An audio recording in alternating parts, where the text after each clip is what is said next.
All right, we're back. We are COMP125 in the summer 2018 semester at Centennial. We are week 5, part 2 of our broadcast, talking about working with the DOM, second part of that. Just as I mentioned in class, for people who aren't here today, I know some of you, I noticed some of you haven't handed in labs 1, 2, 3, 4, and today's 5. We're going to do lab 5 today, which is up. It should be up on eCentennial today already. It's due tonight at midnight. And I know some people haven't handed those labs in. If you've got a 0 or a 1 out of 2, you can always correct what I've given you. You know, that's why the labs are for you to learn what you need to learn that we're talking about every week. There's a topic in class we're covering every week, and the labs give you an opportunity to at least go through it, check it out, and put it up online, right? So I haven't marked anybody late for labs. I'm not sitting there going like, okay, someone's like 4 hours late. It's soft due date is Wednesday. Usually I try and make you guys do it on the Wednesday, but if you still hand it in, I will accept it, right? It's nice if you get it done. It shows me that, you know, you guys are on track, and I keep it for tracking purposes more than anything else, right? But you need to try and do your labs, because your labs are going to help you with your tests and with your other work that you're doing. So if you haven't handed in something, or if you've missed something, you know, you lost a mark, like 1 out of 2, you didn't give me a GitHub link or something like that, fix it. You have time. Okay, we're not at the end of the semester or anything like that. We're like week 5, right? We still got time to do that. So I need to talk about that. The other thing is, some of you haven't handed in your assignment number 1. That's where 15% of your grade. That's crazy, right? Please hand that in, all right? Tonight's the last night that you can hand it in without any penalty. After tonight, it's just going to be penalties one after the other. And I mean, if you have to fix it, if you guys are handing it in and something's not working, hand it in again. I will accept it by tonight, right? So you don't lose any marks, right? I'm trying to help you guys out here. The next assignment, though, like I said to you guys, I'm not going to be as lenient because you guys know what you need. So you got to be on time for that one. But this one, I understand everything's new to you, and there's a lot of work you have to do. Some of you didn't, you know, do some of the preliminary work, or maybe don't have the background from last semester for whatever reason. That's fine, right? We're going to go, but after this assignment, you guys should be all on the same page, right? So, and you need this assignment and the next assignment, assignment 1 and assignment 2, are going to help you prepare for the test, which is coming up 2 weeks today, Wednesday at 10:30. Please be on time for that day. If you're not here on 15 minutes into the time, you won't be allowed to write your test. Just letting you know. So you need to be on time and in class. I will not accept it if you're not physically here. I will not accept your tests. Just letting you know. I will get you to check in that day, so that means you'll have to actually sign in and all that kind of stuff. You need to be here for you to do your tests. One thing that I can't do, I can help you out with labs and even your assignment number 1, but like I said earlier, if you're not here, if you don't do well on your test, it's worth 20% of your grade. That's crazy. You know, if you don't know what you're doing, please book time with me, right? And I mean it. Book time with me. I know some of you have booked time and we've sat together. I am available before class on the Tuesday. So, you know, Tuesdays before class. I'm also available Wednesdays after class. All right. And I mean, like, you know, book some time, book half an hour, book an hour, whatever you need. If a lot of you book together, like let's say I get enough requests for Wednesday after class, we'll find a room somewhere on campus and I'll do whatever I have to do with you all. Right. If it's a similar issue, right? If it's not a similar issue, or if it's something you have to do one-on-one with me, we can do that. But there's also peer tutoring for this class. I know that they have peer tutoring for JavaScript. So please take a look at that. There are peer tutors at the campus that'll help you out with that kind of stuff. They get paid to do that kind of stuff. So please connect with your peer tutors if you haven't had a chance to. If you're struggling with any concepts, there's only so much I can do. Also, we have these videos, right? That you can always look forward. I know that some people, when they look at the videos, it helps them when they step through it. You might be missing something from an installation perspective sometimes to make sure things work. I know that they're like 4 hours every week, so it's hard to look through all the videos and to try and find out where everything is that I've been talking about. But I'm trying to label them so you know where to look for the stuff that we're talking about. And usually the videos are related to the exercises every week, right? So it's like if I've talked about the exercise, I get you to do something. It's something we've done together in class. Pretty much I'm getting you to put up what I give you on GitHub. I mean, it's like that easy, right? So it shouldn't be that difficult for you to get, like, those are free marks in my books, right? I mean, if you can't do those things, that's like 1% every single week. That's 10%. I'm probably going to do 12 labs, take the best 10 out of 12, right? You know, like I mentioned before, so give you that extra boost or whatever. But if you're not here, if you don't hand them in, I can't give you a mark for it, right? So if you've got a 0, fix it. All right, that's a little bit about administration. I'm sorry about that, but I have to say that because I'm concerned. I'm concerned because just the one class I've had that's probably the least responsive when it comes to this kind of stuff, and which is bizarre. Maybe it's the summer, I don't know.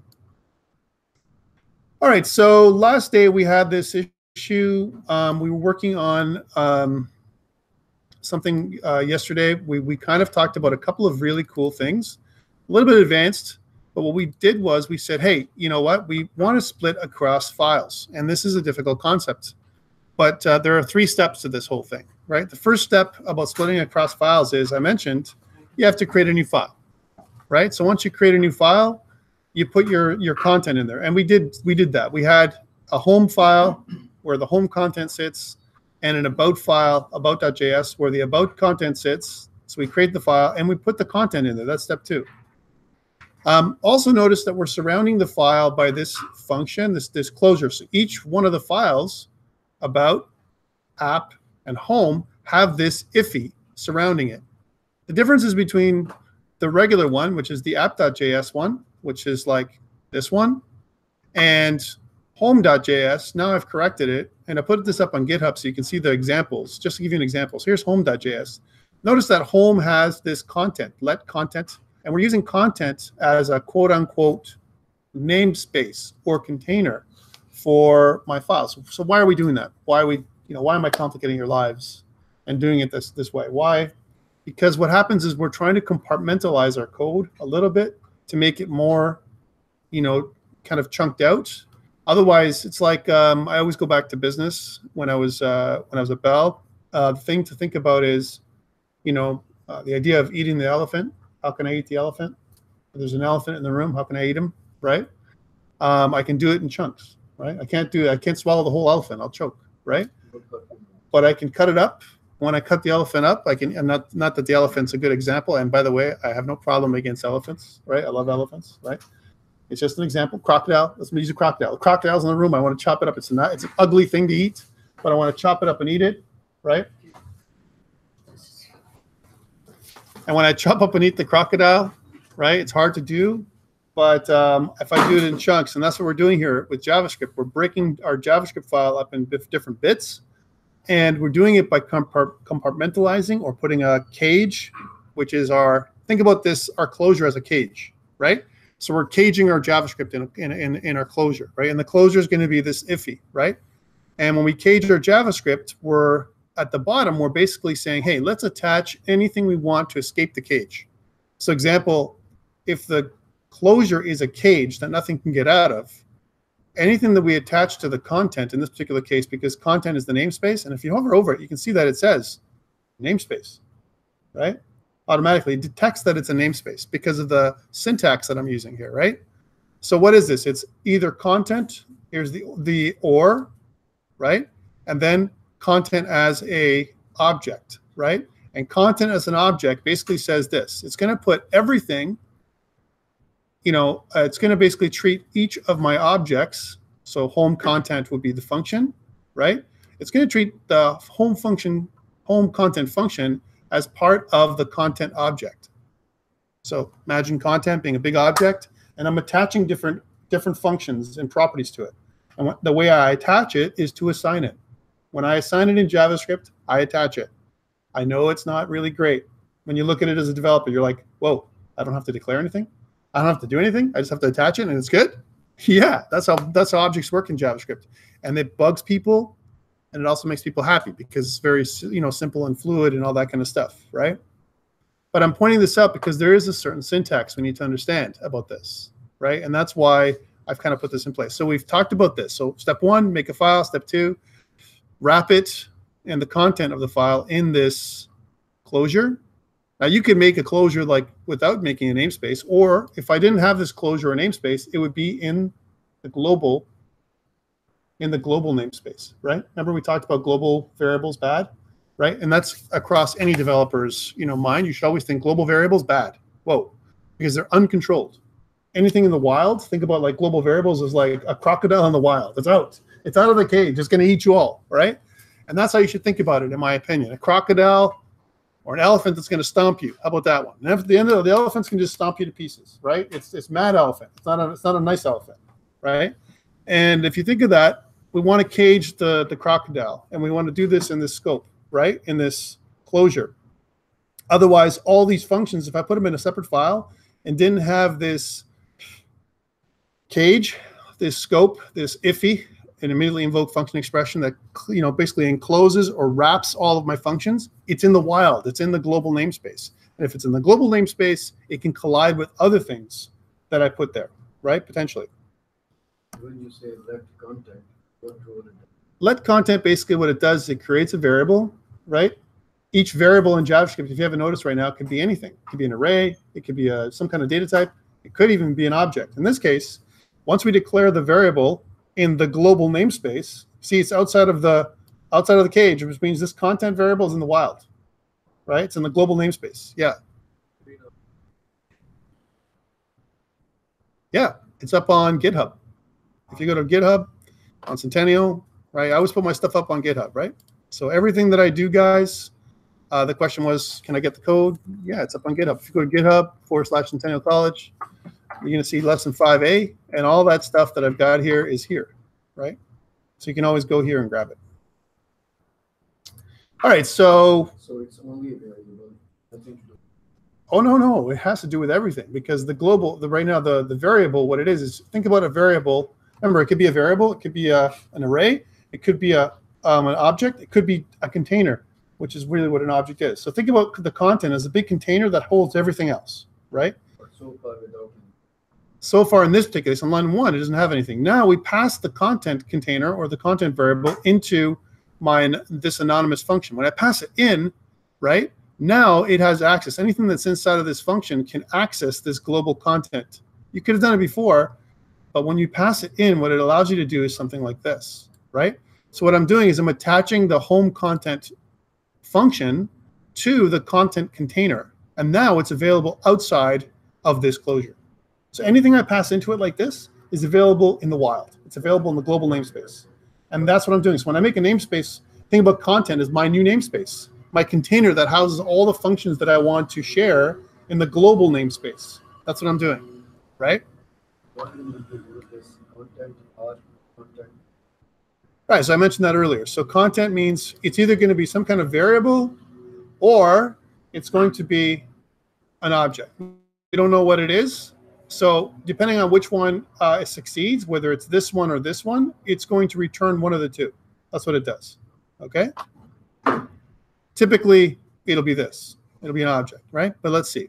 All right, so that's the first thing. So then, now notice there's no includes here. I'm not putting, like in PHP or in other languages, you'd have it include, right? Or, our using statement in C#, right? We don't need a using, because inside of my index.html, we've also, this is step 3, we have to list the JavaScript files in order, right? And notice that my app.js is last. Why? Because it depends upon, these are all the dependencies, home.js, which is containing the home content function, and about.js, which contains the about content function, right? They must appear before my app.js, because when I include them in my index.html or other HTML files, they're injected into the lines where I put them. So 58, that means all the JavaScript that I wrote for my home content is injected here in 58. Think about it as inflating in that area, right? Same thing goes with 59. In 59, line 59, we inject our about.js functions, right? All that goes in there, right? And then we get line 60, which injects all of my app.js functions. Okay, remember we talked about hoisting like yesterday I talked about it. When you split stuff across files, hoisting doesn't work. Doesn't mean like I can include the files in any order I want. No. They have to be included in a certain space, because hoisting only happens inside the namespaces, inside those closures, not in when you attach files in index.html. Okay, so that means that there's no hoisting happening here, right? I have to put my stuff in order in order for my app.js to know about my home and about, they must appear before my app.js. Okay, we had this problem yesterday. When I ran the files, if I go light server, right, here we go. And if I look at inspect my console here, I'm good now on my home page, right? Somehow I'm good. But if I go to my about page, we got this error. It says, and I put this extra error in here to show what it is. Reference error, content is not defined. So how did I put the reference error in? Well, remember last week we talked about basically error, how to catch errors with try-catch, you know, how to have any kind of errors that, you know, we have in our app.js. We surrounded our switch with a try-catch, right? And the original version of try-catch in this catch area didn't have an error variable. What you can do is you can actually output what kind of error you're getting. In this particular case, it looks like I'm outputting a reference error. That's what's happening, a reference error. And then it says specifically, content is not defined. Content is not defined. Whoa. Well, how come it's defined in my, you know, when I go to my home page, my index, but not in my about page? And we talked about this briefly. When you split across files, you need to include the split across every page of your website right now, which is very cumbersome. We're going to figure this out, right? Right now we're using multiple pages.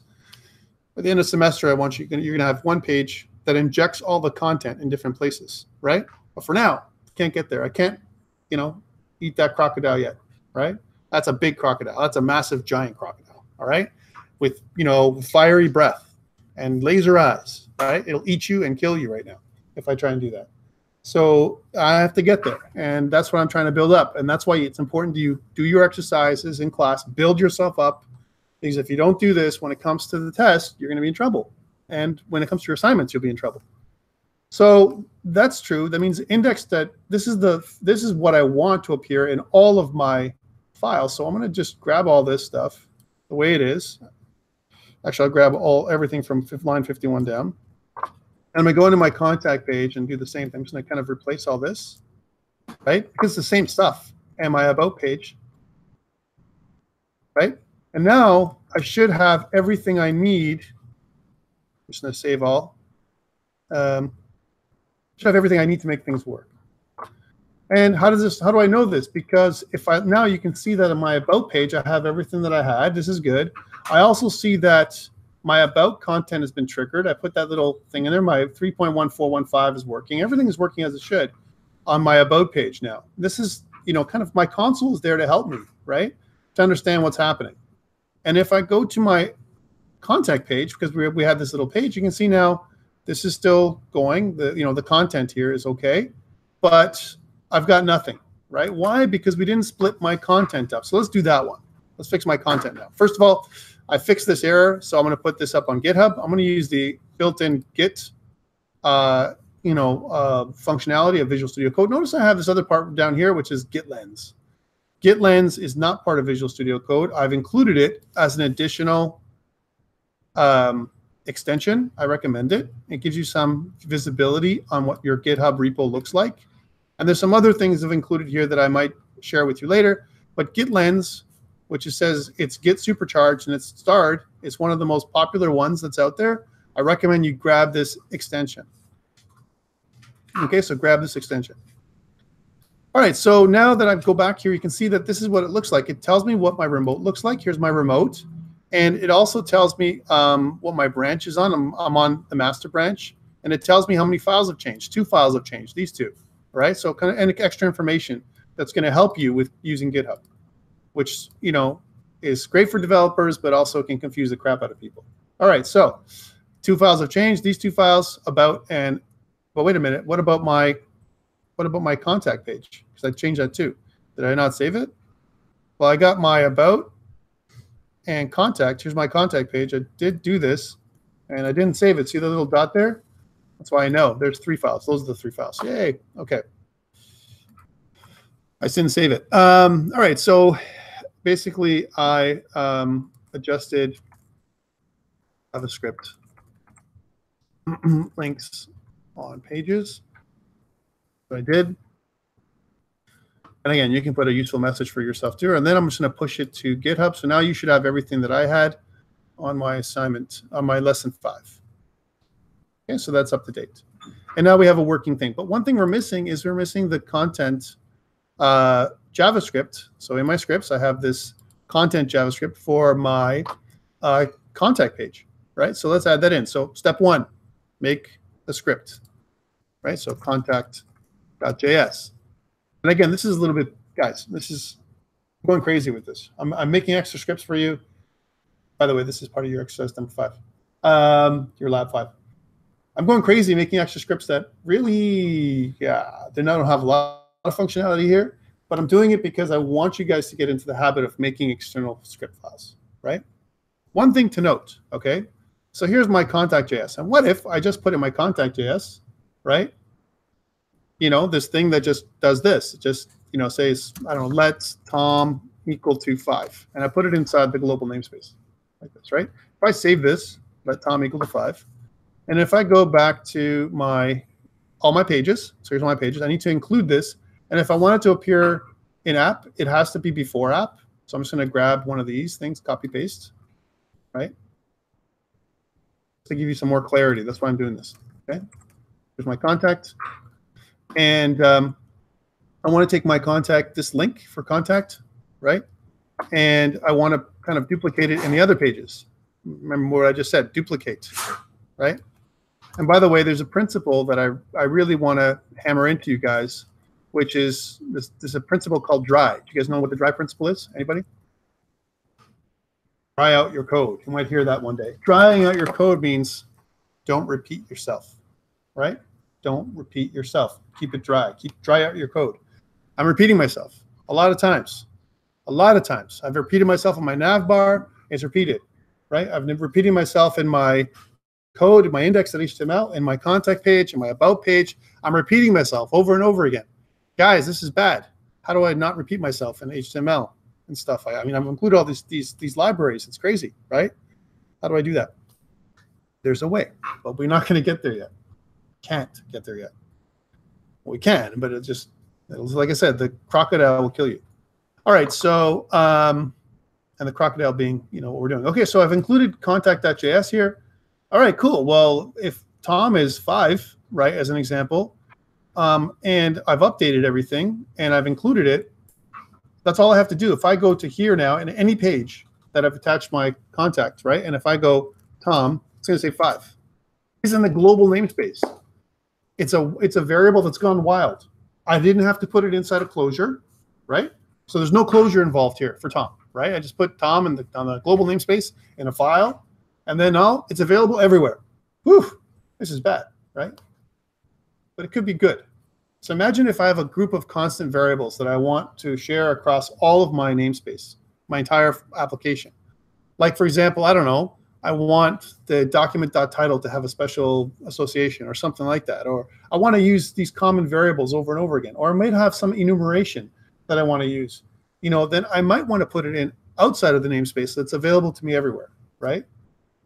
If I have a class, later on we'll create classes, and I want it to be a singleton, right, as an example. And you may not know what a singleton is, but think about it as a static class, a class that I produce once. Yes, yeah, it can be anywhere, right? Yeah, like if I go to home and if I go to Tom, it's available everywhere. And this is bad, right? Because now it's global. This is what I'm telling you. I'm trying to avoid the global namespace. So let's encapsulate this. So if I don't want it to be available, and I'm showing you this just for clarity, not because it's anything. Now I know I have my content variable, because if I go to content, if I just put content in there and I press enter, you're going to see that there's 2 parts of content. Content is my namespace, and it has 2 functions. The about content function. Notice it has these params or parentheses, right? My about content function, and there's also my home content function. Those 2 functions have been attached to content. Content is the container function that holds those other functions. And I've shared content across the global namespace. So I only see those 2. It's encapsulating those 2 functions, but across 2 different files, right? That means that content is available here in my contact.js file because it's in the global namespace, right? That means I don't have to do this. If I do this again, there'll be a clash. It'll say content has already been defined, right? So we don't want that. What we want is to create this IFI again, where we say we want to pass content into the IFI somehow. So we're going to say function, right? Content, we're passing content in. We're going to have our curly braces and then our parens at the end, right? And at the end, this is our syntax for making our namespace, right? So this is the syntax. And if you notice here at the end, we're going to pass out content, passing in to the function, and then with these funky self-evaluating or self-executing parens, right, we pass it back out again. So content, and we'll go or, and then brackets, so more parens, and then content equals to, and these little brackets. And we'll talk about this syntax again later. For now, just know that this is the syntax. You need these two lines to contain anything that's in there. Now, if I put Tom in there, if I take this and put that in there like this now, and I press enter, right? Will it be available in the global namespace? You all should be shaking your head. Just say no, right? So if I put Tom in here now, it's going to say, I don't know what you're talking about. Tom is not defined anywhere, right? Because I've now put the, my crocodile in the cage. Tom is a crocodile, and I put him in the cage. He's in the cage. He's trying to get out, but he can't, right? However, let's make the Tom escape, right? We're going to go like this. Content.Tom is equal to Tom, right? And now, is Tom available outside? No, not like this. But Tom is available like this, right? Now you can see Tom is available because content is our container that contains not just the home and about functions, but also Tom as a variable. I can let anything out of the cage. A function, a class, later on we'll get to classes, a variable, anything that I want, I can attach to the content namespace by saying content dot whatever that thing I want to escape is, and then making it equal to something. I can even define it in line like this. So instead of doing it this way, I can do this. I can create Tom as some kind of additional, object, right? Where I say Tom, right, is something that I want to make. It's an object, right? So I can say Tom is an object. This is normal, right? But it can also create stuff in the object. Like, for example, I can list a couple things. I can say that, let Tom is something that I want in my object, right? So I want kind of Tom to be in there. Now notice in the object declaration syntax, if I say, Tom, is equal to 5, right? I can do that. But notice that Tom is an object now, right? So this is interesting. Tom is equal to 5. And I can also say something like, function, say Tom, right? A function, if I can spell function properly. I'm going to mention this here, and it won't be like this. It'll be with a comma. So function say Tom, right? I could do that, and then I could put it in brackets, something like that. But it won't be quite like this. It'll be more like say Tom, which is a function, anonymous function, and I don't need these brackets here. And then inside my say Tom function, I'm going to say console log. I'm put it all in one line so you can really be confused. Tom.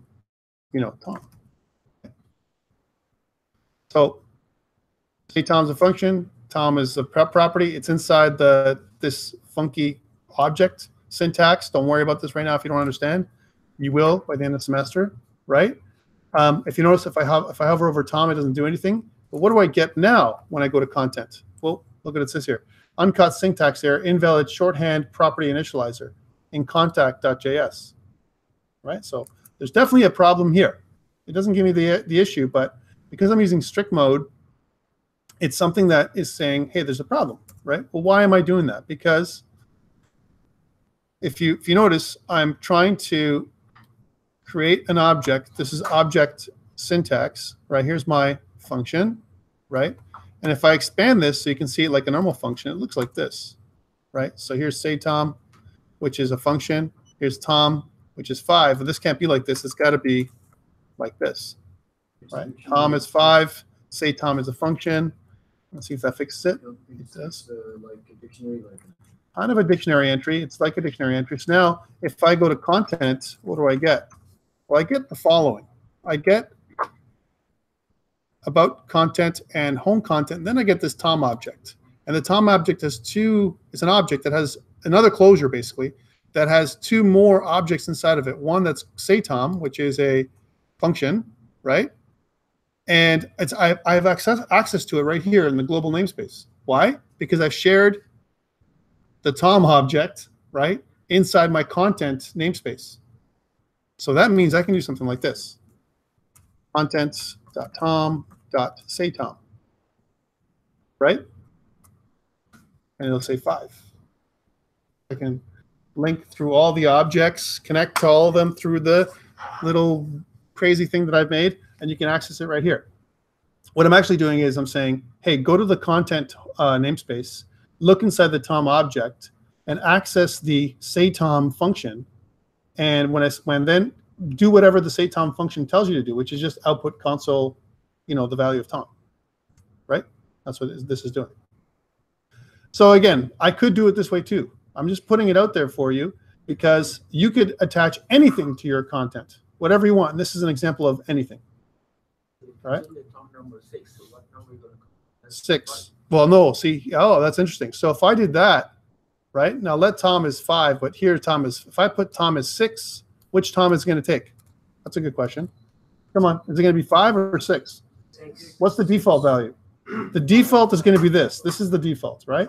But because this one is local to this function, it overrides this one, right? So now you can see that if I go Tom, okay, sorry, content dot, Tom dot sayTom, right? And I go like this, it should be, it says 5. So how come that's 5, but this is 6? What happened here? And it comes down to the rules of your scope rules. Which Tom am I saying? Is it this Tom or Tom? Which one did I point out here? I said Tom. But if I say this dot Tom, right? Now I'm talking about this one, not this one. Okay? We'll talk about this keyword later, right? I know it's funny, but you guys, it's. So if we use this keyword, then we can get that value. Well, I'll talk about what this. You should know what this is. Do you guys know what this is from C#? Yeah. This points out 6. This points out. This is the context, right, that I'm talking about. This context, this keyword, really talks about this scope. That's what this means. Looks at this scope. If I don't use this keyword, the default is this scope, right? That's the default, right? So that's this funky thing. But let's not do this. So I'm just using this as an example. So you can attach whatever you want here, and you can attach a series of things. For example, let's suppose, I'm just going to get rid of this. Let's suppose I had Tom, Mark is equal to 7, and let Greg, making names up, I don't know, is equal to 8. Make it 9 to make it so it's 5, 7, 9. Okay, there we go. And I want to attach all of them. I could do something like this. I can say content.tom is equal to Tom, content.mark is equal to Mark, content.greg is equal to Greg. And now I can attach multiple things out, right? Because all I'm doing is I'm attaching different properties onto the content namespace. This should be intuitive for you at this point, okay? So if I go back out to here, and if I go to content and I press enter, you can see now that I have not just my about content and home content, but also Greg, Mark, and Tom in alphabetical order, by the way, where Greg appears first, Mark appears second, and Tom appears last. Everything here is listed in alphabetical order, not in the order that I declared today. Okay?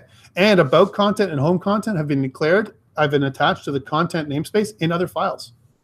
Not even here. They've been attached in my home.js at the bottom and in my about.js at the bottom, where I do all my attachments. Okay? Which is where you should do all yours. I'm pointing this out so that we're clear on how I'm attaching things to the namespace content. And I can have as many namespaces as I want. As many as I want. All right? What does namespace have to do? It's a container that contains, I can compartmentalize my entire application using different namespaces. Right? For example, if I made an application that I was making a game, right? I can have a bunch of game objects. Maybe I'd make an objects namespace, right? Maybe I'm going to also have some game managers. Maybe a bullet manager, an alien manager, a collision manager. Hey, they're all managers. They should be in a manager's namespace, right? So I can create another manager name. So basically I can compartmentalize my code in different places so that way I can, it's easier for me to work with, right? I don't want to work in this one big, long JavaScript file. That's insane. No one does that, right? At least no one should do that. Some people do that, right? Like 650 lines of code in one big line, one big JavaScript file. Sometimes you have no choice because even when you try and compartmentalize, there's only so much you can do, right? But 10,000 lines of code in one big file, that's really bad, and people do that too, right? So that I think that's crazy. However, speed-wise and performance-wise, it's always better to have one file, right? So there's some JavaScript libraries out there that you can use and some packers, bundlers. Okay, I'm going to call them bundlers, and I want to point them out to you just in case, because this is part of our discussion today. So if I say there's two bundlers that are the most popular, the one that was very popular previously was called, actually there's two, it was called Grunt, right?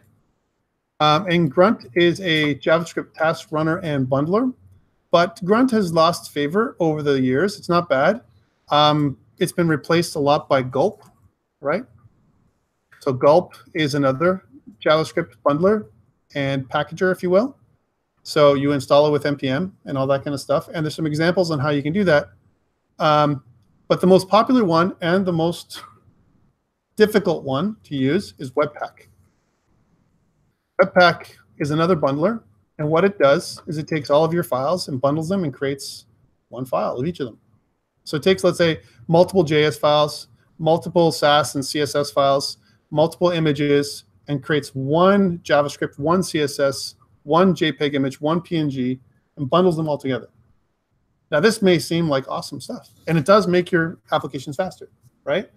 But using Webpack, there's a bit of a learning curve, I would say, with Webpack. Webpack's not easy to learn, especially for beginners, because it's doing something, it's using modules and dependencies, different keywords, and a whole other kind of service layer that you guys aren't used to right now. So I don't recommend Webpack as a beginning thing, right? However, Gulp is not that difficult to learn.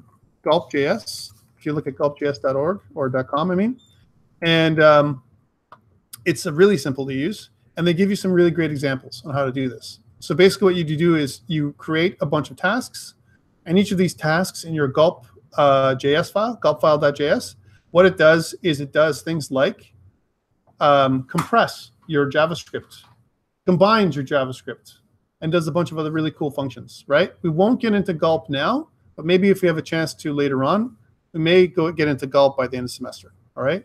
But this is more of an advanced feature where you want to put your platform, your website out of development mode and into deployment mode, right? Or distribution. I want to distribute my web app. I don't want to leave it like with a bunch of files and like I've done so far in my index.js, index.html, and everything else. I want to have one file. Back to one file again, right? So when we develop across different files, right? Because it's easier for us to chunk it out and to understand how that works, right? But when we deploy, from a deployment perspective, we only want to deploy one file, one JavaScript file that's compressed, one HTML file that's compressed, one PNG file that's compressed, one CSS file that's compressed. We can compress them all, right? Why? Because it's faster and it's good across different devices. For example, mobile devices require a little bit more care when it comes to memory than desktop devices.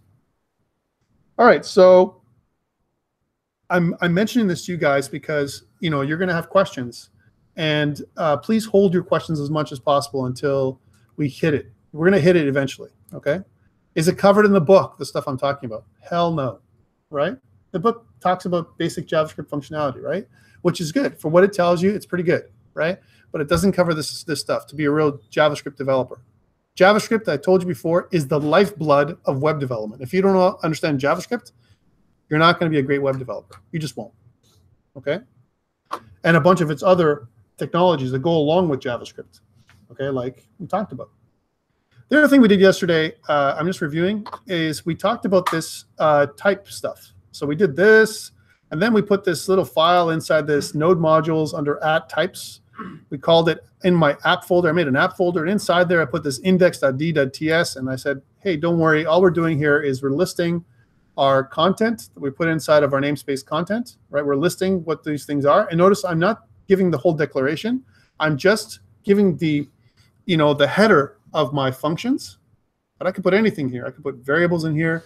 I can put whatever I want to share in the global namespace that I want to get code hinting in my Visual Studio Code. So this is not required, but it's helpful from a development perspective to update your namespace with stuff that gives the user, someone you're sharing your code with, kind of code hinting in Visual Studio Code and other places, right? So at types, notice they have one for jQuery and Bootstrap, and they have type definition libraries now for almost every major JavaScript framework that's been created. Okay, why? Makes life easier to have code hinting, to tell you, hey, this is how you use this thing. Otherwise, before in JavaScript, you had no idea. You had to remember or look in an API document to see how your stuff would work. You're like, okay, so how does this work? Let me go to the documentation. Here, it's like kind of built-in documentation, like you're expecting for IntelliSense to work in Visual Studio, right? This isn't Visual Studio, it's Visual Studio Code, and we have limited IntelliSense, so we have to add our own, okay? Do we need to install it or just create it? Well, we installed it by doing an npm install, but as long as you put it inside the node modules, inside of a nat types folder, it'll come up in most Visual Studio Code deployments. All right, so we have this index.d.ts. We're going to update this in a second. But first, let's add in our content. So we're going to go to my contact.js. Okay, I've done some examples here, and it's pretty ugly. But we want to create our functionality for our content. By the way, this will work towards your assignment number 2, right?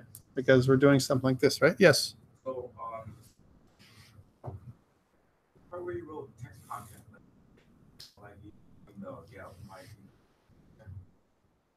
that I don't want anything separate, or as long as you have the string. In assignment 1, you can use text content, and you can assign a string variable to your text content, and it'll inject the string. Sorry? Inner HTML injects it as an HTML content. It's not text content at all. So it'll actually, it's slightly different, and it'll respond differently on your web page. So be careful with that. Text content is the way to go, not inner HTML. Inner HTML injects HTML. If I want to inject HTML into a page, I use inner HTML. And I can create my own HTML. I can make it inside of a string. My own HTML, inject it into the page, right? Would it do what? It could create different side effects that you're not aware of. You won't see it until you actually inspect your page, right? We'll talk about that after. Or if you want to talk to me after, you can see me after. Can we call from object from file to here? Like we have a 3 HTML file. Can you get some object from HTML file to here? Can we call it out? Yes, you can do anything you like. But let's go back to what I was doing. So if you look at the app.js, app.js is calling this contact content. Contact content right now sits locally here. Let's erase it from here because we don't need this, right? And we're going to put our contact content, this part here. We're not going to use, we don't need home content because it's part of the content namespace, right? We want to put our contact content to work like this, content.contact content. Notice that it doesn't come up because it doesn't exist, right? In our node, in our index.d.ts, inside of our at types, it doesn't exist, and therefore it's not there. Now here's the danger with at types. I talked about this yesterday. If I add it in, I don't have the function yet. It doesn't exist in my content, right?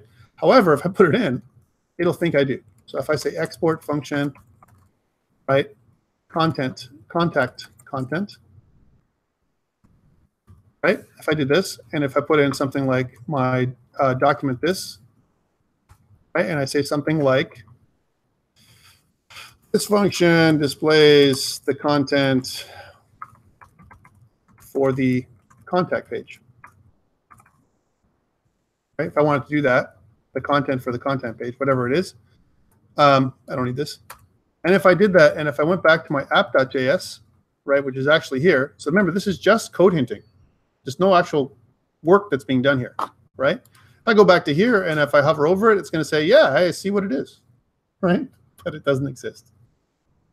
It doesn't exist because we haven't defined it inside of my contact.js. Right now it's empty, right? So it doesn't exist, and I'm fooling, your app.js with code hinting that doesn't work, right? I'm pointing this out because you're like, hey, yeah, I did this, but now nothing's working. Yeah, but my index.d.ts is just code hinting. It's no functionality, zero. It just helps you as a developer. It's a development dependency more than anything else. So I need to put that in here. So I'm going to say function, right, contact content.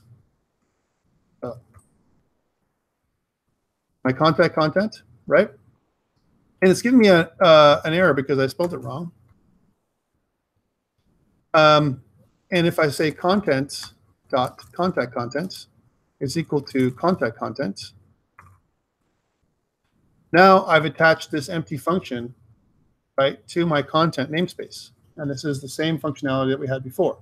And to note this, if you go to here and if I say content, you can see now that I have this function. But if I look at this content function, it's pretty much nothing. There's nothing in there, right? So I need to add some content. And what I wanted to do was, like I said before, I wanted to use this stuff we talked about yesterday. So remember we talked about yesterday, we talked about the BOM, the browser object model. It includes the DOM. It also includes the window object. It also includes the navigator object. It also includes a bunch of other stuff. So let's print out some of those things. I want to do a console log now, and I want to say navigator. What's that? Okay, let's see what the navigator gives us. So when I use contact content, right, it's going to print out the navigator, a whole object that's called navigator, only inside of our content page, our contact page. Why? Because in my contact page, that's the only place, right, that it should be accessed. Well, hold on a second. Where is it? How come it's not working? Right? Should be outputting that information, right? The navigator. I got nothing. So one thing to also do, and what I like to do, is to make sure that it's being accessed. So we can say, so a console log, right? And we can say something like contact content accessed, something like that. We kind of did that earlier, but with a different kind of space. Let's make it so it's standard. So we're going to say our contact content access is here, right? And how about our about content, right? Because about content, I kind of put that as about content, we'll say access instead of triggered. Access, right? And we're also going to say that my home content is accessed, just so we know that our home content is the stuff we're into this other file, right? That's what we're doing. All right, so now if I look at it, if I go to my home page, you can see that it says home content accessed, right? And if I go to my about page, you can see that my about content access is right here. But if I go to my contact page, I got nothing. Why is that? So again, troubleshooting 101. We're splitting across different files. We need to troubleshoot. What's the problem? It's not giving me an error, which means there's no error in what we're doing, right? So again, if I go back to my contact, here's my contact content, right? It's a function. It does console logs when it gets accessed. This one is saying contact content is equal to contact content. This is good. Are we good still? The what? Method invocation here? No. This is making this is just giving a reference. This is reference. And if I go to my app.js, this is where it's happening. Contact content dot contact content. Right? So this looks okay. Right? So I'm going to my content. And the other thing to check is if I go here and if I push in content, and if I see that there's a file, there's an object that says contact content. If I run it, so content dot contact, oops, case sensitive, contact content. And if I go like this, I should see my navigator, which is what I wanted to do, right? So it actually works. It's there. Somehow not happening, right? One of the tricks is that we're getting our contact page, but we have to troubleshoot what's happening here. Did we put my content in my pages? Well, if we didn't, we'd have that ugly error. We'd have an error that says content not available, right? So we know that there's no error here. So what could it be, guys? Troubleshooting 101. We know we work here in my content, right? Are we even getting down here? That's another thing to check. Let's check this out. So we'll say, well, did we make it down here? So we'll say console log made it to the contact page switch. That's what it is. So I know what it is, right? Okay, so I want to know if I made it there. So did I make it this far? Right here. Look, it says it right here. Huh? The O and the T is switched. Okay, let's see where that is. Contact content. Okay, sorry, but it still works, right? So even though I made a thank you for that, but you can see that it's there, right? So I made it here. Content accessed. It's there. Contact content accessed. right? Wait, how did that work now, right? Because it's actually outputting what it's actually doing exactly what I wanted, right? And I didn't do anything. How come? Well, let's take this away. Somehow it's working now. Could be a bunch of different things that are occurring here. One, I didn't change anything. So one is my light-server. Remember, it's a local server. Sometimes we get that issue. We have to test and retest because we might get that problem, right? But what the Navigator does, which is what I wanted to get to, is here's my Navigator. My Navigator gives me a bunch of different things. It says my app code name is Mozilla. My app name is Netscape. Well, that's funny, right? My app version is 5, Windows NT 10, Windows 64, Apple WebKit, it says, like Gecko, Chrome, 66. So what this does is app version tells me the version of my browser, right? Budget, I don't know what that is. Clipboard, empty. Connection, network information, all right? This is my connection. And what this does, it tells me if I'm up or down. Notice my effective type is 4G. And it says save data is false, but I'm linked. That's what it means. Connection means I'm connected. Credentials. There's no credentials. Geolocation. Okay, let's take a look at my geolocation. It says in my geolocation, in my prototype, if I open this up, it says, it gives me information about some geolocation. My hardware concurrency is 4. My language is English. That's what it tells me. That's what the Navigator does, right, so far. Let's see what else it tells me. Media devices, right? Here's MIME types. It tells me my different MIME types that I'm using. It tells me my permissions. My platform is Win32. That's Windows, right? That's like Windows 10. Plugins, if any. And it tells me things like my product, which is Gecko. Gecko is Chrome, right? That's what it is. And then product sub 2003-0107. That's my version, right? Service worker, if I have any. Storage, I don't use any of this. And it says USB, if there's anything connected to my USB, nothing, right? WebKit, persistent storage, and so on. All right, so this is all the Navigator. Navigator gives a lot of information about, stuff that's inside of like my actual browser type and all that stuff. And it's important because I can use the Navigator to detect who or what kind of browser is accessing my page. So imagine if I want to do that, if I want to detect that a mobile browser is detecting my page, I can switch to a mobile view of my website. And that's how we used to do it. All right? We don't do that anymore. All right, but we used to do that a lot. And it was called this idea of each browser has its own signature, and then I can detect the browser type and switch the type of content that I'm going to deliver to my browser depending on which type of browser I'm using, a mobile browser or a desktop version. Okay? That's what the Navigator does. Let's go back to this contact page here. The other thing that I can do is let's talk about let's output to the console, right? History, because history is also something we can do. So history, Navigator, and history. And if I look at history now, here's the history object, right? The length is 8. It says scroll restoration is 0. State is null. Okay, so what the heck is this? History. We're going to get into that in a second. So it gives me the history object.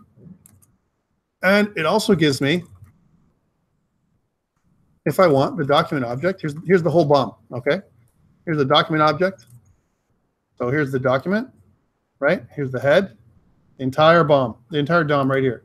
The whole document object, right? If I really want to. I'm outputting the whole document again in the console. Crazy, right? And what else does it give you? Navigator, history, document. What other parts of the BOM did we not hit through right now? How about the screen and the window, right? So console log, well, screen. Here's my screen, right? And if you look at the screen object, it tells me the available height is 1040, right? The available width is 1920. So my screen resolution in this particular case is 1920 by 1040, right? And it tells me my color depth, 24-bit color, right, which is pretty cool. Height is 1080, so I've taken up more of my screen than it's allowable. 1040 is my available height, but I've got 1080 as height. My pixel depth is 24. My width is 1920. And what happens if I resize my screen? Does those values change? So if I did one of these, And I did one of these. And if I refresh, you can see that it says that my screen is, my available height is 1040, right? Notice my available width is 1920, right? But my height is 1080 and my width is 1920. And there's other things here. Orientation, it gives me the orientation landscape, right? And a bunch of other things that we can actually go through here. And if I look at these, there's other things that I can do here. So screen width, navigator, so screen history, navigator, and document. Those are the other ones that we had. What other things in the BOM? Well, if you look at our little diagram from yesterday, when it comes to the all the stuff that's in the BOM, and again, I want you guys to remember this because if I ever put it on a test, these are the ones. History, we missed location, we got navigator, screen, and document. Let's look at location. What does that give us? So again, I'm going to go back to this. This is the entire BOM we're outputting. So location, all right? Location is very useful for us, and we're going to use that today, all right? So here's our location. Let's just make the screen a little bigger so you guys can see it again. So location gives us the hash, okay? It gives us the host name, local host, which is really important, right? href, so the entire link, because now we're on the contact page, so contact.html. That's the href. Origin, localhost 3000, right? As an example, path name, /contact.html. There's the path name, right? And then it also gives us the port and the protocol, HTTP, and if it's been reloaded or not, and replaced, and we have a toString function, a bunch of other stuff. But this is really the location. The location gives us a lot of information about where I am in my application and what I'm doing, okay? What port I'm using. And this is really, really important because I can get all kinds of information about you, right? Based on your navigation, the navigator, and the location. I can know what your IP address is, right? You're sharing your IP address with me. If on my website, every time you go to my website, I know what your IP address is. And I'm using the navigator and the location to get that information. I also know where you came from, right? I know what is the referring website that sent you to me. What link did you click to come to me? I know all those informations, right? And so you might think that when you go and browse, as an example, it's like your incognito mode. They don't track. They still know what IP address you're using. They still know where you're located. They know all that stuff. Okay, so because it's right there, it's inside of these objects that are stored here, and this is important knowledge to have, right? Yes. Can we remove the background image if the navigator detects the connection is? Yes, we can do all that kind of stuff. We can basically say if the navigator says that it's in a mobile or whatever, we can just not include certain things. We can include other things. We can do all kinds of stuff. And that's why it's important to understand how this all works, right? That's why we're going through it today. All right, so I'm just going to skip down to the important sections. So we've talked about all this text content stuff from yesterday. We talked about CSS properties we can use in the DOM by actually using the style.color, style.whatever, right? And we're going to use this not today, but other days. We're going to go through it as if, so please take a look at this on your own time. This is a big section. The BOM section could have taken up 2 weeks. No problem. I could have spent 2 weeks on this section. And I'm going to access it again. It's not the last time I'm going to talk about it. I may even bring up the PowerPoint again, right? But the reason why is because it's so big. This part of the book should be like multiple chapters, right? If you think about it, because that's how much information that can be have here. Okay, so DOM includes methods to add and change the DOM tree, and we want to do that. And we've already done that. I can add and remove stuff from the DOM tree, right? For example, if I want to add or remove elements, I can do that because in the DOM, I can do things like create element. And create element, I want you to think about this. The DOM is a series of nodes, right? Like we talked about. Remember yesterday? So here's the review from yesterday. I'm just going to go, this is line, just remember my page, 32. I'm going to go to the DOM tree for a second, the one we had in our example, which is not here. No, that's not it. That's later on. But that's kind of a nice picture too. But this is the one I want to show you. Okay, so remember this is a collection of nodes with parent-child relationships, right? So imagine if I want to add something to the body node, right? I want to add something to the body. I can do body dot append child, right? But if I did that all the time, then I'm manipulating the DOM in real time, and it's really, really slow. So for performance reasons, we want to have something called, and again, most front-end frameworks do this, it's called the virtual DOM. So I create everything inside of memory first, and then I append child. So I want to do all my creation in the backend with JavaScript first in this virtual DOM, virtual nodes, right? And then once I have all my nodes in proper order, I attach everything onto the page. That's the way we can inject JavaScript, or sorry, inject HTML content properly. So what do I mean by this? So we know that the document is the one we want to use to do this, right? The document object, document.getElementById, blah, blah, blah. And imagine if, so I'm just going to kind of get rid of all this for now, just to give you this idea. In my contact page, so here's my contact page, contact.html, you can see that I have this contact page here. And I also have at the top, I have a container, and then way at the top, I have a navigation. I have navigation, right? And it says in this H1 class called card title, I have this contact us. Okay, contact us. And I want to change this contact us, to contact you. I want to modify this thing. How do I access? Let's talk about querying. How do I query this object here on line 55, first of all? And how do I change the inner text, the text content of this? What would be the command to do that? I could do it by class name, right? Because my class name is the best. It's the unique place where I can say the first element that I hit with my class name card title. In this particular case, I only have one card. I can hit it, right? But if I want to really be specific, right, I want to maybe do something else. I want to do there must be something else. I could add an ID here to my H1 to make it more specific, right? But if I want to just hit on card title, I want to take the first one, and I know there's only one on this page, then I could do it like this. I could say that, all right, I could say that inside my function, I could say, well, I want to go document. Here's my document object, query selector. Now, if I'm actually using a class, let's use not class, let's use get elements by class name. That's probably the easiest one because that makes sense, right?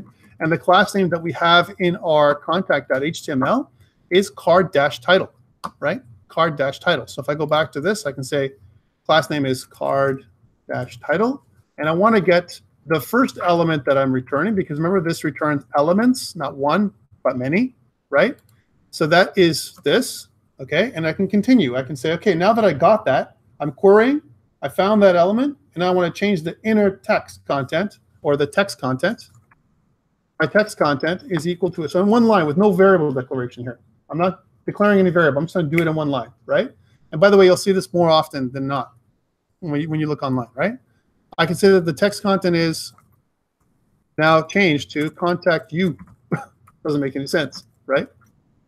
But I want to make a change, right? I want to use my JavaScript to change the content of that particular part of my page. And if I go back to here, it says contact you. Instantly, right? Because I'm accessing the element. So that's what the document allows us to do. It allows us to query any part of the document and change anything that I want, but I can also add stuff to the document. So I can query this way for contact you, right? But let's suppose I want to add a button to the end of my form. Okay, how the heck do I do that, right? Well, first of all, let's take a look at my contact information. So my contact is here. Here's my contact. And notice that there's a button that says type submit, right? And the button is inside the form. Here's my form. So the form is the parent node of the button document, the button object, right? And I want to add another button object that instead of submit says cancel. And I want to do it with JavaScript. How do I do that, right? Well, let's think about this. I can do it using the virtual DOM. All right, so first of all, I want to find the form. There's only one form, so I want to get elements by tag name, right? So document. I can also, by the way, do document.form. And document.forms returns a set of forms, because forms is actually a special keyword that exists for the document model, right? So I don't have to go document.getElementByTagName form. I don't have to do that, right? But I want to return the first form, right, that I find. Because I could have many forms on the page. I want to find the first one. In this case, I only have one, so I'm okay. And then If you have two, then you first one comes first. the first one's always 0. Yeah. So the first form, and what I want to do is I want to append child, right? I want to append child some new child, right? But I don't have a new child yet. I can't append stuff that doesn't exist, right? I don't have anything. I don't have an object to append. I have to create that object. So therefore, I need to use create element. This is using the kind of the idea of the virtual DOM in my head, right? So in order for me to create an element, this is where I have to use some variables. So I'm going to say we're going to call this virtual element, this cancel button. We're going to say the cancel button, right, is document dot create element. Here's my create element, and it says, hey, what do I want to make here? I want to make this a button element because button element does exist now inside the in the DOM, right? It does exist. Button is an actual element you can use, right? So I've created the button element, but the button element has no attributes. I haven't done anything to it. And to show you this, if I put button and I want to append child button, my cancel button, I can do that now because I have an object. Cancel button represents an object, which is an HTML button element, as you can see now, right? And if I can put this cancel button, I'm going to attach it. And when I use append child, it appends to the bottom of the out of all the other children it has. Form has a lot of children. It has labels, it has div tags, it has a bunch of other stuff, right? But I want to append this to the bottom. Underneath my submit button, it's going to be this other one, this cancel button. I can't. I have to, well, there's ways of doing it, but I have to find that one and append before and do a bunch of other stuff. But append child is the simplest way to do this, and I'm actually appending my new cancel button into the actual document. All right, so if I go back here, now look, there is a little mark there, but it has nothing. Why is that? Because my button, first of all, can I click it? Yeah, I can actually click it. Look, but it doesn't know what kind of button it is, right?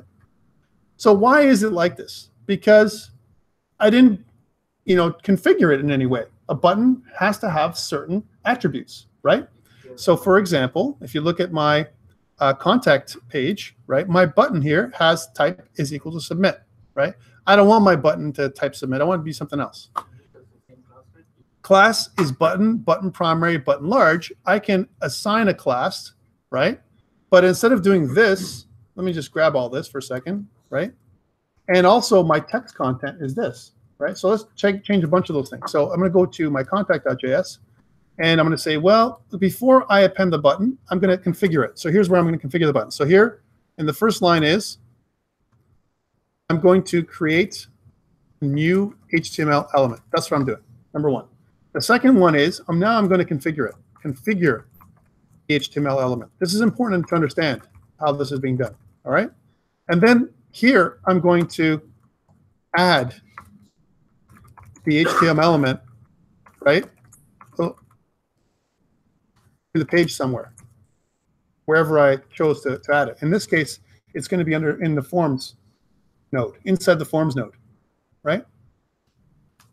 So in this case, I'm attaching a button to the first form, right? That's what I'm doing in this particular case. It could be anywhere, though. Next, here's where I configure it. When I configure it, I can say cancel button, and I can say class list. This is interesting. Class list, right? Dot add, and I can add all those things to the class list. Class list gives me my class attribute, and I can change everything that's inside the class list or add any element that I want to the class list that doesn't already exist, right? I can also set attributes. This is one way of doing it. I can say something like, do all this. Add all this to the class list, right? And instead of button primary, let's make button warning, and then button large, right? So now if I look at it just this, I can see that there should be DOM exception, failed to execute add on DOM token list. The token provided, button, button warning, button large, contains HTML space characters which are not valid tokens. So I can do this, right? That's what it's telling me. And then if I want to add the other ones, right, I can do that. But there's a better way of doing this than add. This is if I want to add one class to the class list. There's no class because remember the button has no attributes whatsoever. So I can also do it this way. instead of doing it this with the class list, if I want to add one class to the existing class, which doesn't exist right now, that's okay. But if I want to do things like cancel button dot set attribute, I can also do class, and then I can kind of set my class to be all this. That's different. I'm setting the attribute value to all this. Instead of button primary, I can say button warning, right? Now you can see that the button warning is there. It's kind of like this orange color, right? And but I don't have the text content, so I can do that now. Let's add the text content. So cancel button. I'm configuring, right? Dot text content is equal to cancel. There's my cancel button, right? Make sense? So first, I create the element. It's a button. It's empty, right? And the second thing I do is I set the attribute class, right? If I wanted to, not, let's say, for example, I didn't want it to do button large, okay? So button warning. My button is a little smaller because the bootstrap class to make it large, I didn't include, yeah? Or did you change it from appending? No, it's still appending at the end. So, I'm okay. configuring So first. do it underneath. I'm configuring first, and then I add that after I'm done doing that element, then I add it to the done. I don't want to add it and then change it. I want to change. I want to configure this object, this brand new object, the way I want it, and then add it on. Because I noticed you said it would go below the submit, and I know it's not a big thing, but I'm wondering. No, it's still below submit because cancel comes after send, right? Oh yeah, I guess. Yeah. When I was thinking below, I was thinking below. Oh no, yeah. No. All right. So well, actually, if you look at the if you do view source here, view page source, you can see that it says here is my my button type submit, right? And if you notice that there is no cancel button that's in here. Do you see a cancel button here? JavaScript. Yeah, it's JavaScript. That's appearing just because of JavaScript. There is no, in my view source, it doesn't show my cancel button at all. All right, well, let's continue. So now I've got my cancel button, but I forgot to add my button warning, or maybe it didn't exist. This is where you can add to the class list. So if I really want, let's say, I'm just showing you this as an example, please. You don't need to do this. You can just use set attribute for that, all right?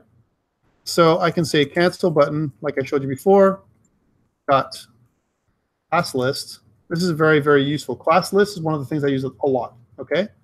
Dot add. I can also dot remove. Oops. I can remove stuff from the class list, and I can add things to the class list. This is really important.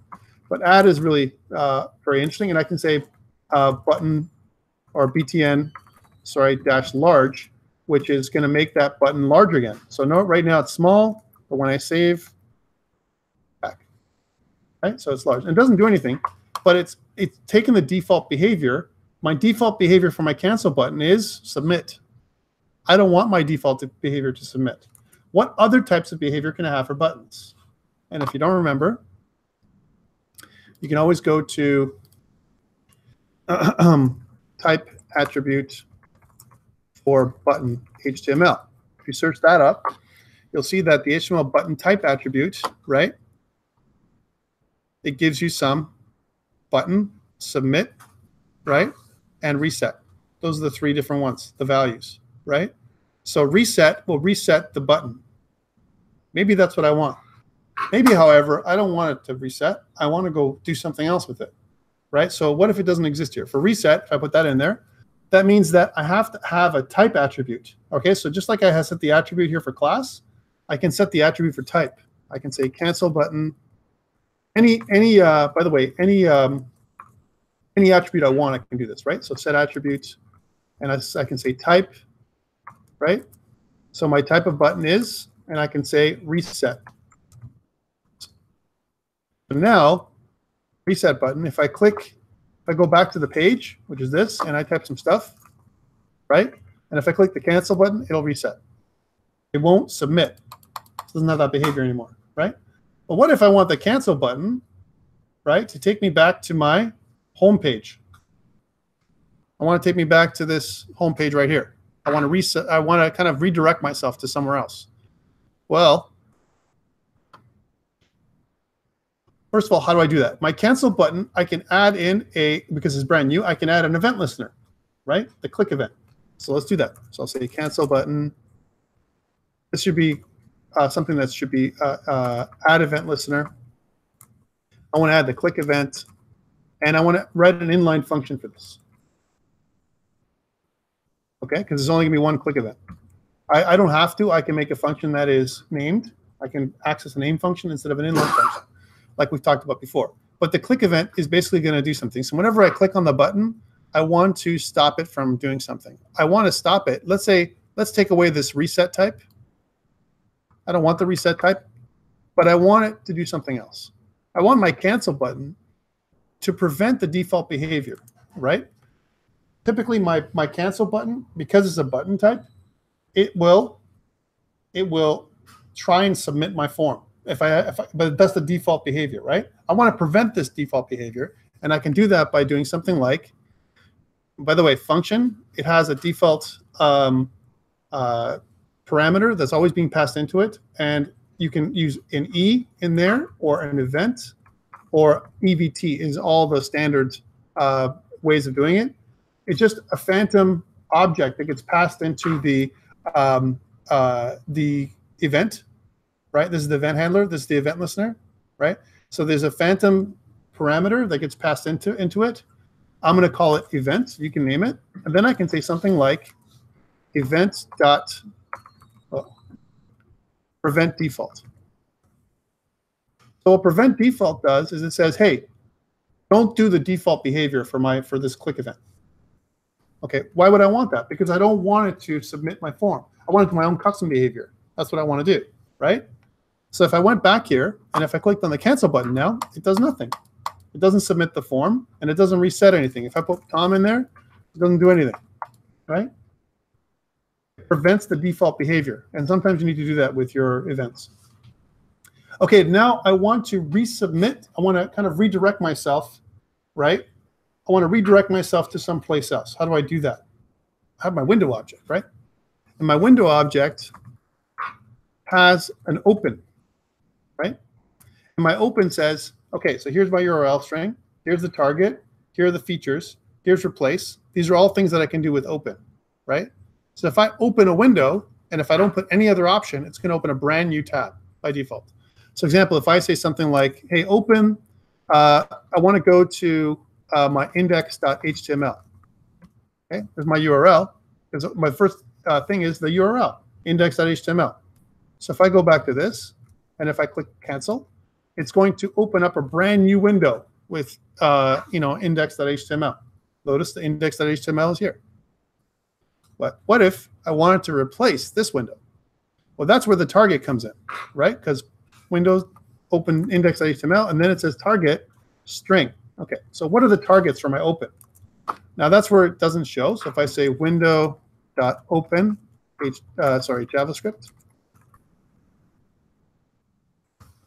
and if you look at W3 Schools again, it tells you here's my window to open, and it gives you some syntax. Here's a name, and here are the defaults: blank, parent, self, top, and you should know this already, by the way. If I say blank, a new window opens. That's the default.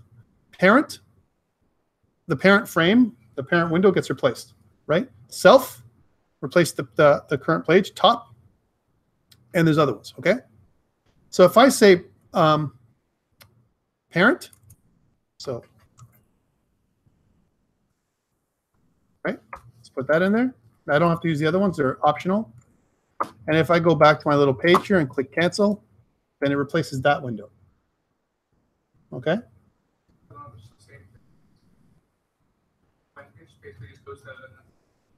It does another page, but it doesn't create a new tab.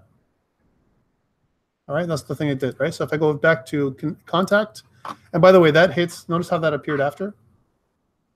Let's do that again. So if I replace the page and go, whoop, see how that does that? Okay. Did this because the page has to load. After the page loads, then I inject my JavaScript, and there's a bit of a delay. And this is local, my local server. So imagine what it would look like on a real server somewhere. There's going to be latency. It's even going to be slower.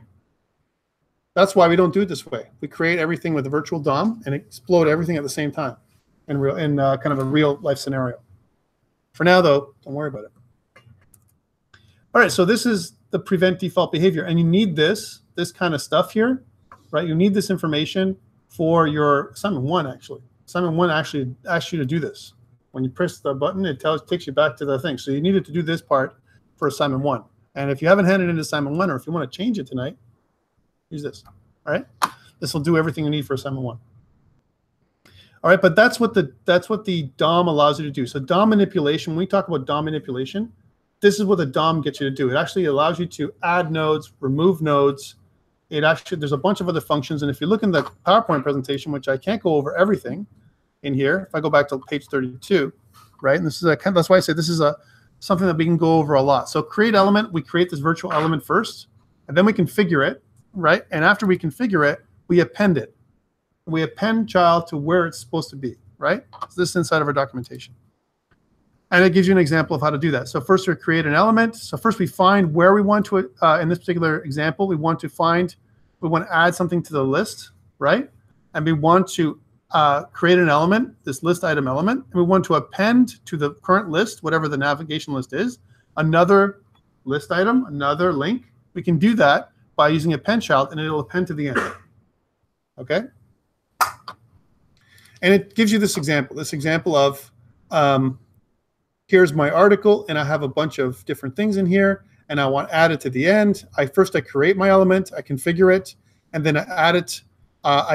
Using append child, it just adds to the end of this list of child objects. So my article is the parent object, and each of these is the child object, and it adds it on.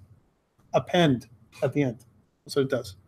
And the way to remember that, append, end, append at the end. Add at the end. I'm sorry to remember that because people don't remember what append means. It means add to the end, right? And I'm sorry to say it, but people need to understand. We have to reiterate. Okay, cloning nodes. This is interesting. So whatever the existing nodes, I can clone. Why would I want to do this? Yeah. So, creating the button. Yeah. That's what I did. You're talking about the cancel button? Yeah, I just did that right now. So let me add this up to, just because you're asking, I'll say added cancel button to contact page, right? And via script, big, long, at that. That would be, I'm not sure if it's assignment 2, but definitely this is something that I've added in here. Let's add this in. So you have this code now, but this is assignment 1. This part here, just this part is assignment 1, but it wouldn't be for your cancel button. It would be for your submit button. And your submit button, you want to cancel the default behavior and send the other guy forward. And even for assignment 2, I'm asking you to prevent default behavior and then spit out all the information from the form onto the page. That's what's assignment 2. For assignment 2? Yeah, as long as it works. Basically already differently. Sure, it's fine. You need to redo it. No, you don't need to redo it. All right, so cloning nodes, all this does is it creates a virtual clone of the actual node itself, but doesn't add it in. Right, so it says directions, contact, it actually creates a, this virtual object, right? Because contact is create element list item, and then contact.class name is equal to main nav, and then directions, right? Contact, which is this thing, this list item here, dot clone node true, right? So it creates another node. And then what we do is we modify that node. And we can also remove child. It removes the child from the DOM tree, and you have to list the exact child. So about us, here's the about us. Basically, you're targeting, you have to query that particular child, find it, and then you can remove it from the DOM tree. Really, really important if, for example, you're doing things like log in and log out, right? I only want my login to show when my user's not logged in. When he's logged in, I want to remove it. And when he's back, when he's logged out, I want to add it back in, and I want to remove the other one. I can also show and hide. It could always be part of my nav bar, and I can hide my login and show my login. Hide my log out and show my login and register. And when he's logged out, I can hide my my log out and show my login and register, right? That kind of stuff, right? But you can also remove it. So different ways of removing and adding. The window object we talked about as the browser, it has a bunch of stuff here. We talked about the document, which is document object model. There's also inner height and inner width, which tells me the size of my window, the whole window. The screen, we talked about the screen, the maximum size of the window, and so on. It can be the actual screen itself. The status is the status bar, which is at the bottom down here in my browser. You can see that there's no status bar right here. I don't have a status bar in my browser, and I have to show it for you to see it. But that's what status is. Sorry, let's go back to that page. So that's what these things do, right? And there's also some events. Here's some built-in methods. Alert, we saw already, pops up that really annoying thing we never want to use, right? Unless it's some kind of emergency, like, don't delete this, are you sure? And that's more of a confirm. I'd rather use a confirm pop-up than an alert. Alert is the one-way ticket to hell. It's okay and cancel, right? And okay, basically what it does is basically say, okay, and it stops my application from functioning until I press okay. It's a modal window, right? We don't want modal windows. Modal windows stop my operation, right? And unless it's really important, we don't want that. There's also set interval and set timeout and clear interval and clear timeout, which allows you to create delays in order for you to do something, okay? Like you want to do a special effect, we can set interval, which repeatedly executes something. So if I want something to keep repeating over and over again, a game loop would be a good example of that. I want this thing to keep executing, my game loop forever, right? Then I can make it execute after X number of milliseconds have passed. If I want my game loop to execute every 16 milliseconds, hence 60 frames per second, I can make it basically keep repeating, it'll keep triggering every 16 milliseconds, right? That's set interval. Set timeout, what it does, it says, hey, wait, it's almost a delay. Delay a bunch of seconds or milliseconds until something happens, right? So these two things are really, really important because what you can do is you can have the window wait for it to do something before something else happens. However, just to note, it happens asynchronously. So you can have other events triggering at the same time, right? So, you know, set timeout and set interval, they're important to understand how to use, but they happen separately than the other event threads that can happen. All right, resize by and resize to. It can resize a window, scroll by and scroll to. This is interesting. These two things actually scroll the window up and down, whatever you want. So these are kind of interesting events as well if you want to control scrolling. And a good example of that is modern websites nowadays have cards. And when you click, this is bad, I don't recommend it. You scroll, and then it automatically scrolls 400 pixels, you know, kind of thing, right? Because that's what you want. You want it to go to the next card in your web page, and the next card. Now, that's kind of a hijack.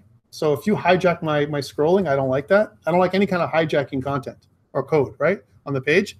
But some pages do that. They hijack your mouse control because they use the scroll to. You scroll to, and it's like, right? Sounds more like, you know, like a lot of advertising. Like, so like on I don't like. Apple's website. Just saying, you know, I don't like my scroll. I don't like my scroll being hijacked. Some people use it for ads. Some people use it for other reasons. But that's what scroll to does. Okay. All right. So that's the window object in a nutshell. Now, ones we used already, the window close actually closed up a window. That would be bad, right? Closing a window actually literally closes the tab, right? That's gone. You can also use self.close because window and self. The close method exists, right? We don't want that to happen.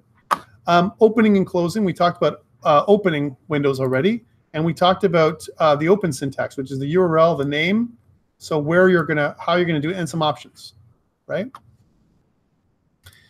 All right, and they talk here about how to open up a window, an actual URL, and you can modify the height and the scroll bars and a bunch of stuff available to the window itself. You can actually attach all these options, okay?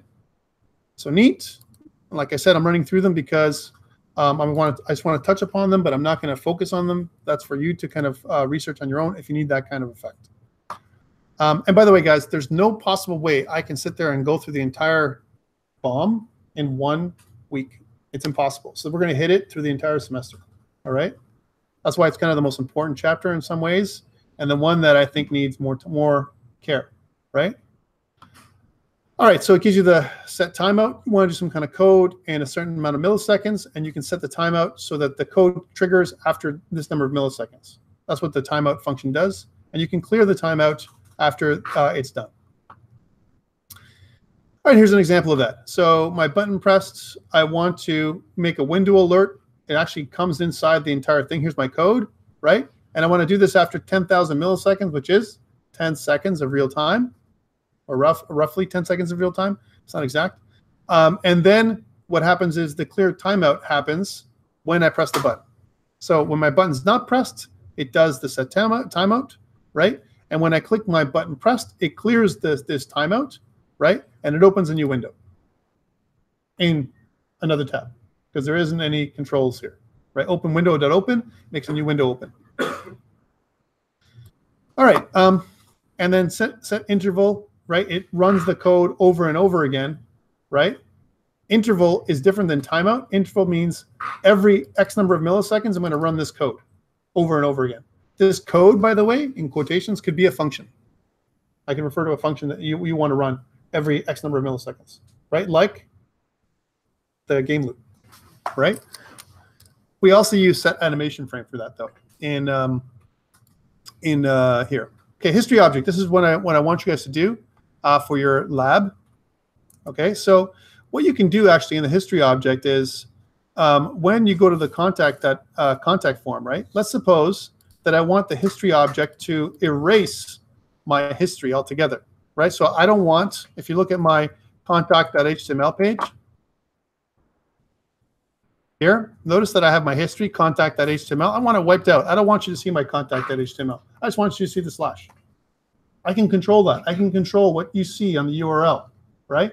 And why would I want that? Because if I want to create my own JavaScript router, hint, hint, we're going to make one, right? Not today. That's like really eating it's a jaguar. It's not even a crocodile. It's a crazy jaguar that'll eat you if you don't know what you're doing, right? But as an example, we want to wipe away this stuff up here. What we can do is, let's go back to the right place. I can use the history object to do that. So underneath this cancel button stuff, here's I want to use the history object. This is part of your lab 5, to wipe out the URL, right? At the top of the page, only for the contact page. How do I do that? I can say history, right, dot. And if you look at, there's something called push state for history. And push state allows you to do the following. Any kind of data that I want to push to the history, what my title that I want, I can set my title to whatever I want, right? And what my URL is going to be. Okay. So I can do like, well, I don't want any changes to my data. I don't care about my title. So I can avoid that too. And then for my URL, right, by the way, does this wipe out the title? Let's see what happens. And for my URL, I can put in the URL that I want, which is /contact. Okay, right? So that's weird. It doesn't put contact.html. The contact.html will be gone, right? So let's see what that does now. So if I go to my page, you can see now it's /contact. Look at this. COMP125 contact, my actual title is untouched. What if I want to change this? Well, I can go to here. What if I change this to contact? Oh, whoa. Whoa, what happened, right? Look, I'm here, but, what happened? How come it's not showing me this? Because my document title isn't changed. And what you can do is you can change my document title. So I can say document title. Well, that's part of the document object. I can change that to contact. Why would I want that? In this case, probably not, because I'm switching on title, right? But if I did that, I can actually put in here the document.title, like the actual whatever it is now. Document.title, right? I can do that. And if I went back, and if I wanted to switch to contact, then contact, right? So when I'm on the page, notice it switched. So if I refresh, and if I go back, and if I go to contact, look, change my contact title. If you look at that tab, it's really fast, but it changes to contact, right? So you can change. You can have control over what you show on your URL, which is really, really important. This is one part of our router code. If I want to make my own router, when I say router, I mean whatever I want to show on my URL doesn't have to be what's on my URL right now. I can hide my index.html. Later on, when we made a single page application, we don't want index.html to show. I want to protect what page I'm on because I'm not going to have an index.html. I'm going to have one page that does all the pages. And I'm going to do that all with code. So that's what this does. This takes care of right here. This history takes care of my basically my URL, and it's one part of my lab 5, right? So if you follow this, it takes care of my lab 5. And then what I can use is I can use the location object, to output my path name, right? Because remember, the path name does that. So I can say console.log location path. In the console log, what this does is, in the console, it's going to show me when I go to my contact page, it's going to show me that my path is contact. Wait a minute, my path is contact. My path is not contact.html. Why? Because I've changed it with the history object. If I didn't do this, hold on. I didn't do this, and I went back, and I went to here, and I went to there. You can see now that's contact.html. But as soon as I implement the history object, right, now it's contact. Yeah. I could, right? Or I could do this ahead of time. I could say, well, depending on which place I'm routing to, I can have a special part inside my app.js that rewrites the URL for each of my objects the way I want you to see them, right? So you don't have to see index.html or whatever. It can just be like this, contact. Okay? Why is this important? Because it goes back to that whole idea of information hiding, and I can hide stuff like characters that are really critical or sensitive, any kind of thing that I put on the page, especially with my form. I can say that when you try and submit my form, it's going to show all the stuff if I use a get method for my form instead of a put or not put. Instead of a post, if I use a get, it'll show everything on the top of my form, all my variable names in the form, right? And we'll talk about that next week because we're doing form validation next week. But I can wipe them all out. I can wipe all those elements out because the URL, I can control my URL with my history object. The other thing the history object does, and is if I go to history, you can see that it says back, forward, go. I can control back and forward motion with my history object. So if I want to go to the previous page, I can click the back button, and I can make a back button, right? So instead of a cancel button, right, this cancel button, if I want to, I can make a back button at the bottom of my page somewhere, right? The same way that I've done it right here. Back button will take me back to the previous page, right? And I can also test to see if I came from somewhere else first.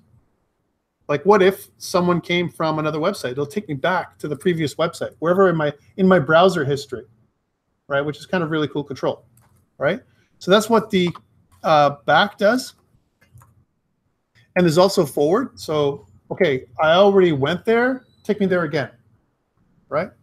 Basically, what is displayed in the pink color, that's in yeah. And the blue one, they are attributes. It's really cool. Like, there's a lot of really cool stuff that it does here, right? What So, are these, just grayed out the white ones?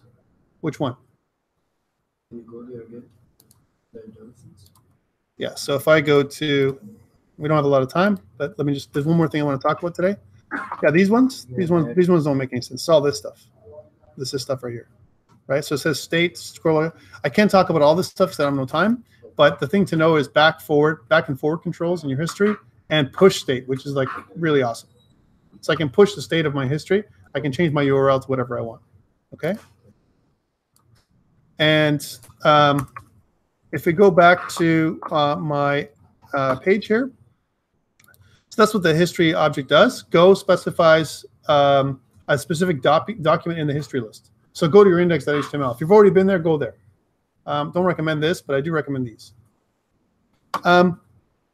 So again, you can also look at the history length, and you can use Go for other reasons.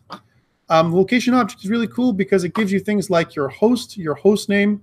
So host name and or IP address. Look, or IP address of a network host. So if I want to say location.host, let's do that next. So I say, okay, I want to output at the bottom. Show your host name. This is more than enough, by the way, for your lab 5, right? So console.log location.host. And if I did that, if I go to my contact page, you can see that the host name is localhost 3000, right? That's what it does. And if you notice, it does, if I go host name, those are the two that I can look at, host name and host. Host name and host in our particular example, right? Because we're using a local server, localhost is the actual host name, right? Because localhost would be www.mydomain.com, whatever my domain is, right? And whereas host by itself, like this, gives me localhost and the port. And port would be our IP address in other cases. Because localhost wouldn't be localhost, it would be, 192. Whatever your IP address would be. All right, so if you want to get their IP address, it's host, yeah. That'd be your external IP address. Correct. So Correct. it'd be Whatever it's 10 dot whatever. 99.com. Yeah, whatever it's gonna be. That's what this was does. So host name does this. Host name actually gives you the host name for the entire website. This is like your domain name. Okay. So this does. All right, and that covers that part. That's the reason why I'm going through the PowerPoint, because I don't want to miss anything, because there's a lot in here, and we're going to probably hit this again. So assign, that's another way of changing my page. By assign, it's like changing my href property. Reload reloads the page. This is important too. If I want to reload the page, I can tap a button to reload. That's what this does. Replaces my page with another URL's context. So that's another way to do it. So location.replace instead of window.open, and you put in replace whatever the URL that you want to replace your page with, right? Which is another way to do it. The Navigator object we talked about briefly, which is the user agent. We talked about this before really briefly as well. The user agent gives you the string of the type of browser that's accessing you. And going back to what we said, if you look at the user agent string for a mobile browser, it's different than the desktop browser. So you can detect what device is accessing your your page and then respond to it by giving different kind of content. So for example, Bootstrap only does one thing. It just resizes your page according to your dimensions, your viewport, right? But if you want to really give a different set of content, if you want to deliver different content for mobile, you can do that. For example, you can remove elements in your navigation because maybe, let's say in my navigation, I have a portfolio site and I want to share my GitHub link. Is GitHub really going to be useful on a mobile device? I can't see a goddamn thing on GitHub, right? It's really small. So maybe I want to not include my GitHub link at all in my mobile device. And I can detect the user agent string here. And if it's a mobile browser, I don't include my GitHub link. I can remove that or hide it from my view, right? And there's other things, of course, many other fantastic uses for this. All right, so that's what that does. I think I've covered the most of it. When it comes to the screen object, it's just window width and window height. You can modify your screen object's height and width. And that's really it in a nutshell. One thing I wanted to cover, one more thing before you go. I know we're running out of time, but give me one more second. One thing we've done up to this point is my console log, right, has been pretty, basic, right? But what you can do with a console is you can pass in a %C, right? And then the console takes more arguments. And what I can do in my console is actually format my console. So I can do something like this. I can say, well, I want my font-weight of my console to be bold. And I also want my font-size to be, 20 pixels, right? And I also want my font-color, right? Font-color to be red, right? I can probably do this. I did it right. Hold on a sec. And if I go back to this, you can see that if I go to only for my contact page, then you see, well, red didn't work. Yeah. So the %C that you just put that in whatever you CSS. It means use CSS. %C allows me to use configuration data at the second part of for my console. So I can configure my console. This didn't work. Put it inside your string, though. Yeah, I can do that. So I can say that, let's say, for example, if I want my console to be 50 pixels, my console, just for my string, be large, and this is a second parameter, I can make sure that my string for my contact page is like 50 pixels, right? So I can modify the content that appears in my console, right? Just like I would CSS. Now, why am I showing you this? Because for configuration purposes, maybe we want this kind of idea for each of my places where I when I access my made content. So I can kind of do one of these, right? I'll just take the last part of it. And if I go to my home.js, right? Here's my home.js page. Oops. Let's go back to here. If I go to my home.js and notice up here where it says contact access, right? I can put this in, and I just need to put a %C at the beginning of it, right? And I can do the same thing for my about.js, right? So I take the last parts and I put in, %C. And so I know that those things are really important. And maybe in my app.js, where I'm starting my app, I want to do that for this one too. So I can kind of go one of these, right? %C. And I can do the same thing for this one, because maybe for this particular line, this is part of my app, and I can give them different colors, right? So that I can further do this kind of troubleshooting, right? I can give my home. So here, look, my app started, my home contact accessed, and then if I go to my contact page, you can see that I have other information here that it will pick up, right? There it is.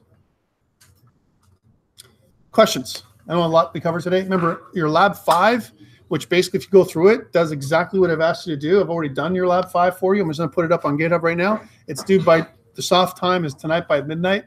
And like I mentioned before, if you haven't done lab 1, 2, 3, 4, get them done. I'll remark them, even if they're wrong, right?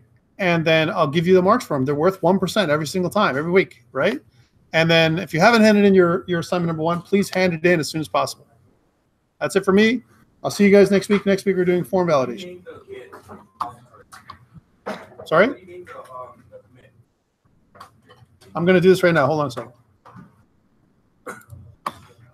Yeah, so the last part is this. I'm going to put my Git file up. So I'm going to say that,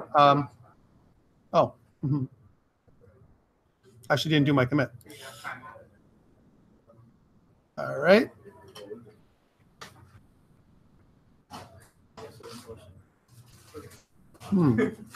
What happened?